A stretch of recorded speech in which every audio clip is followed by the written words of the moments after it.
but I realized that there was many paintings that portrayed black with dull colors, but I'm a vibrant person. I'm a happy person. I'm always very vibrant. My friends are vibrant. We are all vibrant.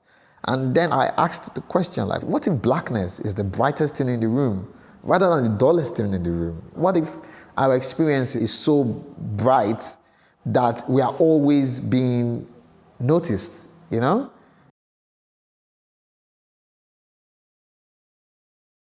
My work started from hyperrealism. I took that desire to do that into art, and I started becoming really meticulous in making my work. I got so hyper-realistic that there wasn't any hyper-realism more. I just knew that once I saw the picture, I know how to draw it. This kind of thing made me realize that I needed something new, something to add into this, something to bring with this. I just needed something to something to force me to try other things, but I needed to find a meaning for that. We were talking and I was like, oh, what if I create contemporary art with hyperrealism and kind of fuse it together and call it contemporealism? That to me could push me to not leave hyperrealism, but find a way to make it work that you just continue to evolve and the evolution never stops. But that one thing that really made you really love art is still very visible in the work, because the worst thing you can do is to make work that you don't like. The best thing you can do is make work you like, and very powerful, especially in context and in the meaning. I started to kind of look at what else to add with this realistic thing that I've learned for almost 4 years, and how can I build on that? So when people asked me in the media, what is your genre? I'm like, I'm contemporealism, you know, but when they see the work, they understand it. So then I started to add collages to my work, paintings to my work. You know, I started to look at new ways of exploring what the work could be, you know. But then there was this one central theme of hyperrealism running through all of this composition. It became so interesting to me because I was creating things that I hadn't seen. I was creating new ideas and new contexts and new possibilities of what the work could be. I came here and the idea of Blackness was very new to me. And I started to really kind of, put my voice in. Because before I was kind of scared. I didn't know how to interpret it. I didn't know if I was accepted as a black person. I felt like, well, I'm African. Like, I'd rather just be a Nigerian and they're like, hey, Afa. And then we understand ourselves. But it's like the broader context of what Blackness is a bigger thing. It's a strong thing, you know? This work was about kind of realizing that, yes, I can bring my voice in. Maybe not the way they bring their voice in, but from my perspective as an immigrant, I have a different experience of what Blackness is. Why shouldn't I also partake in the conversation? That's what kind of inspired these works. Yellow is the new black, and it's not about Blackness as an experience, but it's about black in itself of color. I realized that there was many paintings that portrayed black with dull colors, which is the artist's way of seeing the experience. But I'm a vibrant person. I'm a happy person. I'm always very vibrant. My friends are vibrant. We are all vibrant.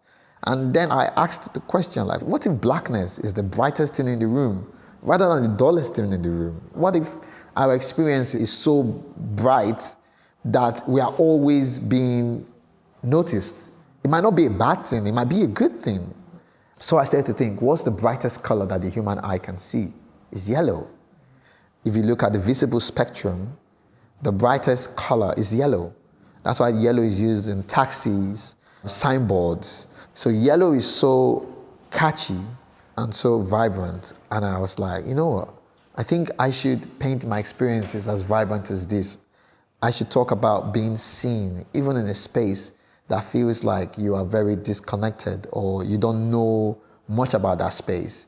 I feel like our presence in that space really matters. And so the idea of the work was to paint my friends, just living life, really. Most of these pictures were spontaneously taken. Like, we just be walking on the street, I take a picture. My friends come visit me, I take a picture.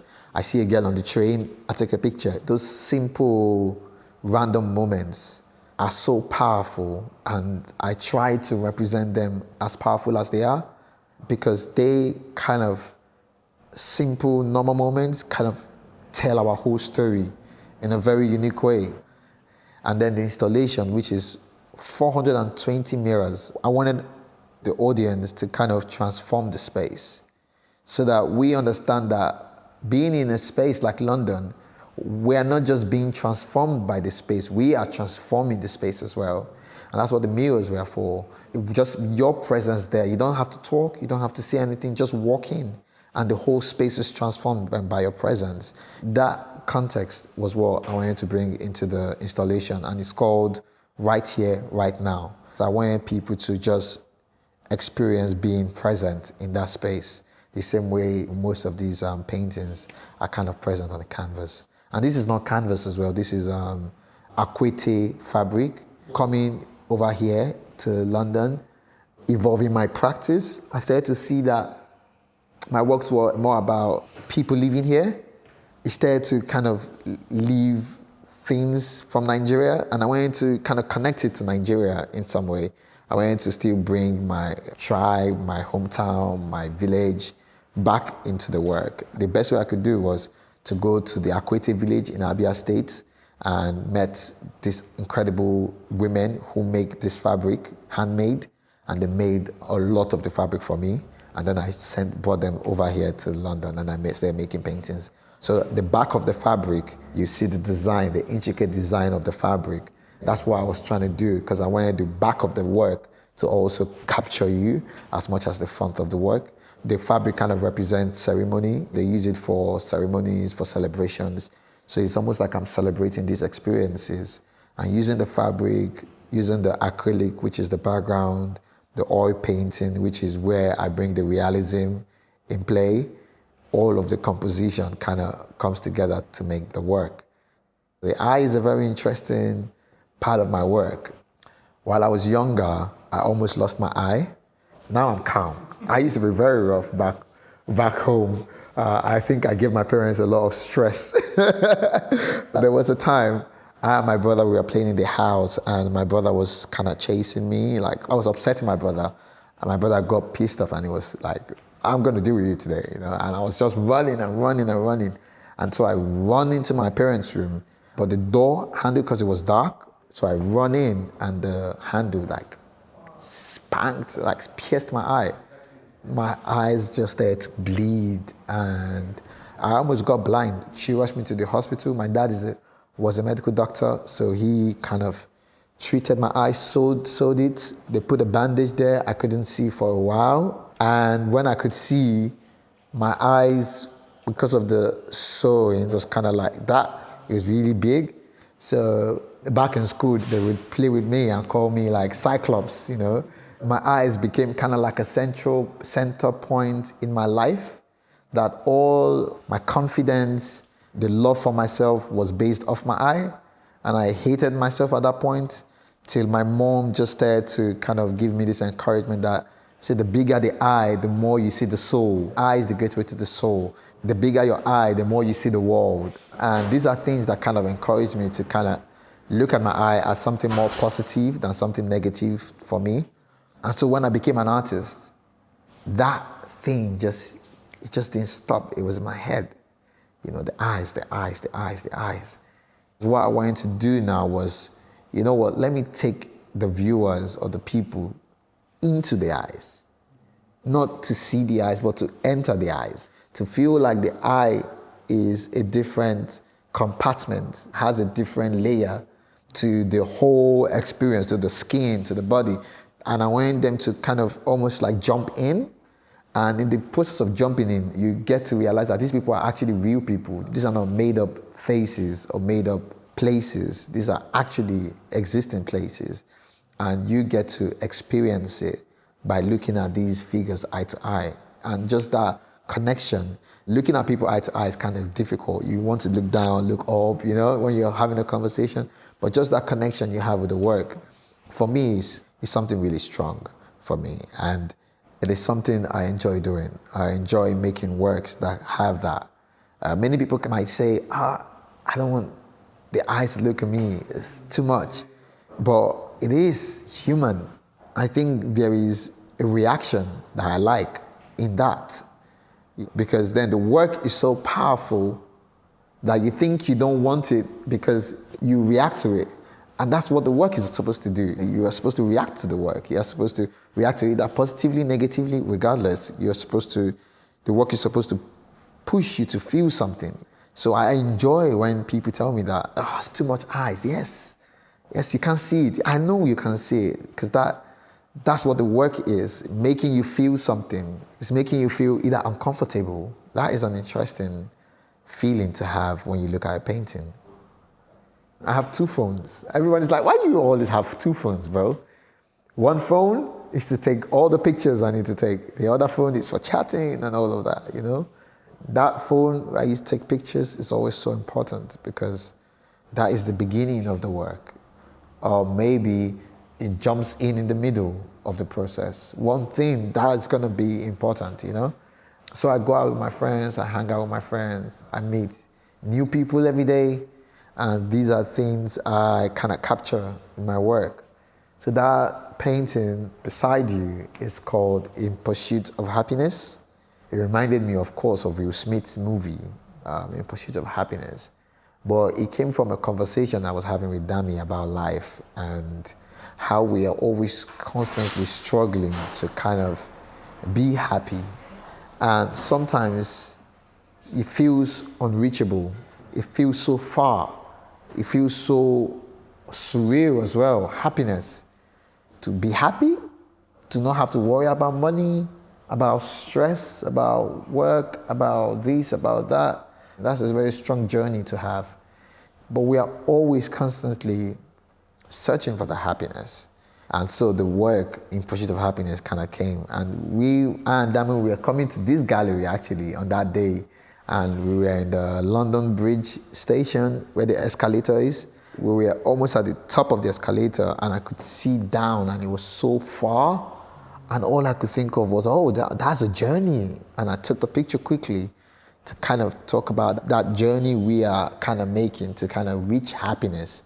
That journey can be a dark journey as well. So that's why the background is a bit dark, very mysterious, because I want it to feel like he's just kind of coming out from this space. We don't know where he's going to, but we see that the light kind of is shining on him and on the escalator. That's kind of, he's going towards the light. This was interesting for me to kind of capture and see. So I picked the black Akwete fabric so that when I pour the paint, it still has this dark side to it. And so I'll pour the paint on the floor. I'll mix my acrylic with water so that there are chunky parts of the acrylic and then there is like the mixed part, which is the liquid part. So when I pour it, the chunky part becomes the texture of the work. And so, but when I move the canvas while the paint is on the canvas, colors are mixing in the canvas. I'm not mixing it. This is another thing that happened to me when I started to try and think of how can I bring abstract into my work? Because I like so many abstract work. I like Frank Bolin's abstract work. I like Peter Doig abstract. I like so many abstract work, and I'm a big fan of it. Every time I sat to do an abstract work on a canvas, it felt like I was about to do a realistic abstract work. Like, oh no, it has to look a certain way. It kind of restricted me from really enjoying the process of doing abstract work. And so when I visited Frank Bolin's studio and I saw how he poured paint on the canvas, I was like, yeah, that connects to me. That feels like something I'd like doing, I would enjoy doing, you know? So I'd pick colors that are reminiscent to my hometown, to Nigeria, Ghana. You look at it and you know that this has to be a Nigerian or this has to be an African guy. I'd pour the paint and I'll move it.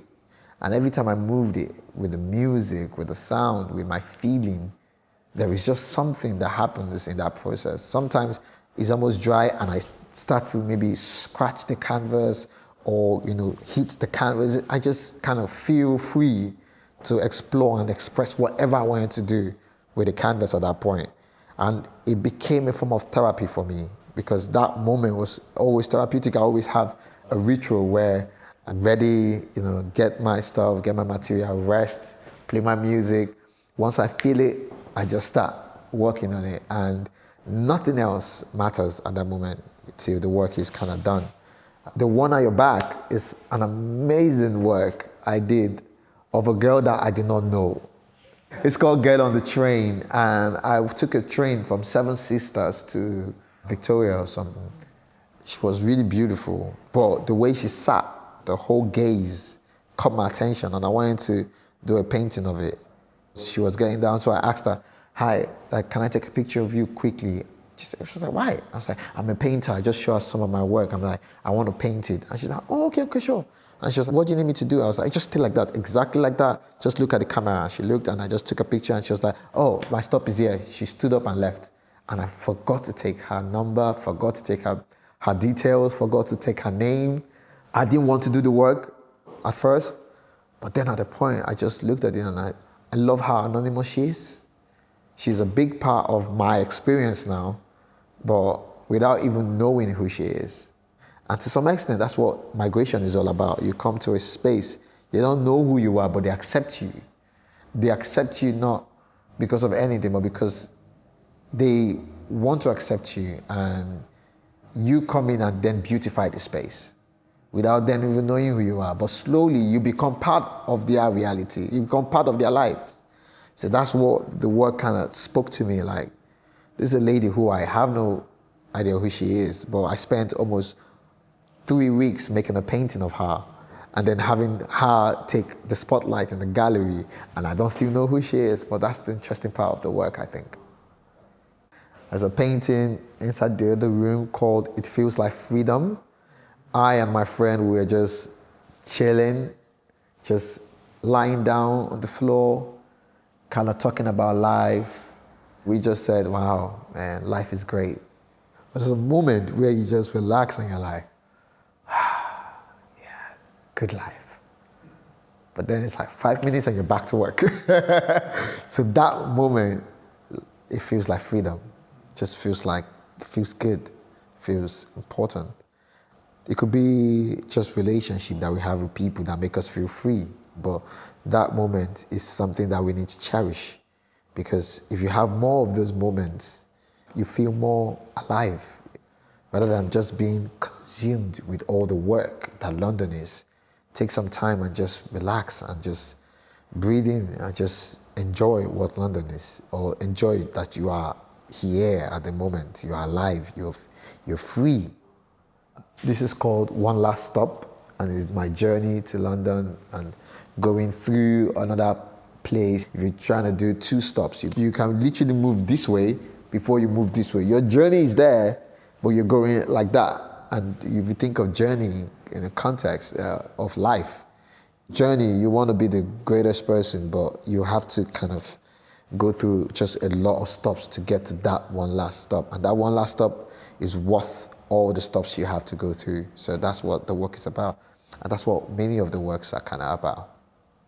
I want people to get what they think about the work. I don't want to influence them on what I think the work is. But like I said, if the work is good to me, if it means a lot to me, that's what I'm going to show. I feel like what I enjoy in the work, people are going to see it and enjoy it as well. And once they pick all of this information about the work, whether they know the people, of course, when you see the work, you don't even know them, but they become part of your life as well. The same way this lady has become part of my life. So it's a good thing to have people just create their own perception of what the work is. Yes.